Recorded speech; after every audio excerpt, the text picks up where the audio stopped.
Hi chicken. അയ്യോ, ഒന്നും വേണ്ടായിരുന്നു കുഞ്ഞമ്മ.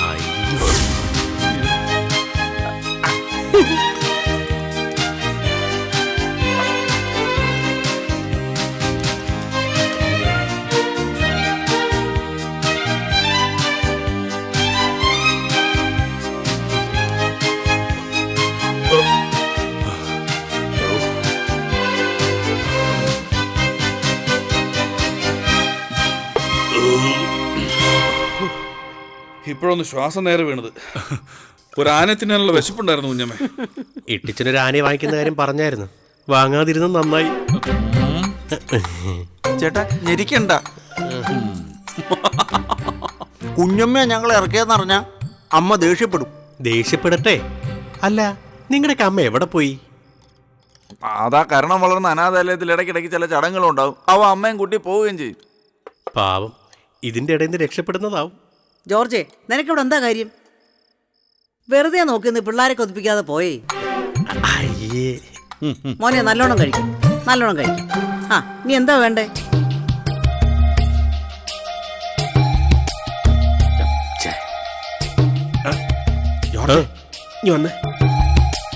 അവിടെ എന്നതാ നടക്കുന്നേ? പ്രൊഫഷണൽ തീറ്റ മത്സര.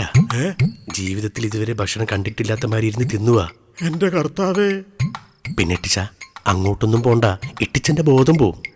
പിന്നെ അവര് വന്ന് തിന്നതിന്റെ കാശ് എന്റെ ശമ്പളത്തിൽ നിന്ന് പിടിക്കരുത് പ്ലീസ്.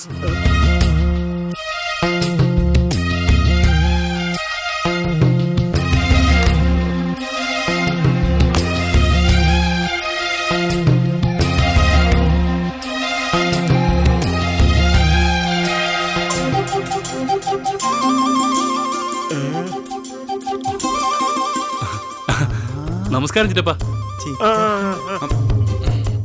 നിങ്ങൾ എന്നാ പണിയെ കാണിക്കുന്നേ? ഭക്ഷണം കഴിക്കുമ്പോ രാജാവ് ഒന്നല്ല എണീക്കാൻ പാടില്ല. ആ, നിങ്ങൾ ഇരിക്കും മക്കളെ.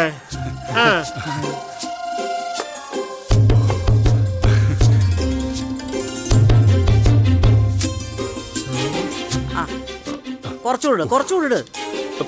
ആ ആ ആ, കറി എന്തെങ്കിലും ഒഴിക്കേ.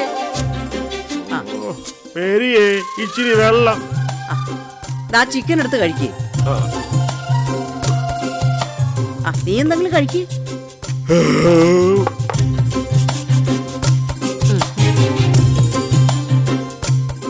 ഞങ്ങളെ കുഞ്ഞമ്മയെ രക്ഷിച്ചെന്ന് പറഞ്ഞാൽ അമ്മ പ്രശ്നം ഉണ്ടാക്കും ഉറപ്പാ. ചിലപ്പോ വീട്ടിൽ നിന്ന് പുറത്താക്കുകയും ചെയ്യും. നിങ്ങൾ ഇങ്ങോട്ട് പോരണ മക്കളെ, നിങ്ങൾക്ക് ഈ കുഞ്ഞമ്മയുണ്ട്. കുഞ്ഞമ്മ മറക്കല്ലേ, നാളെ അവരോട് കാശ് കൊടുക്കാന്ന് പറഞ്ഞല്ലേ. ആ, നിങ്ങൾ കഴിച്ചോടാ, ഞാൻ ചിറ്റപ്പനോടൊന്ന് സംസാരിക്കട്ടെ. ചേട്ടാ അമ്മ വന്നിട്ടുണ്ടാവോ? മുണ്ടായിടാ, ഞെരിക്കും ഞാൻ. ഓരോന്ന് പറഞ്ഞ് ടെൻഷൻ ആക്കാതെ, കോൺസെൻട്രേഷൻ പോകും. ഞെരിക്കുന്ന സമയത്ത് ഈ കോൺസെൻട്രേഷൻ ഒന്നും ഇല്ലല്ലോ.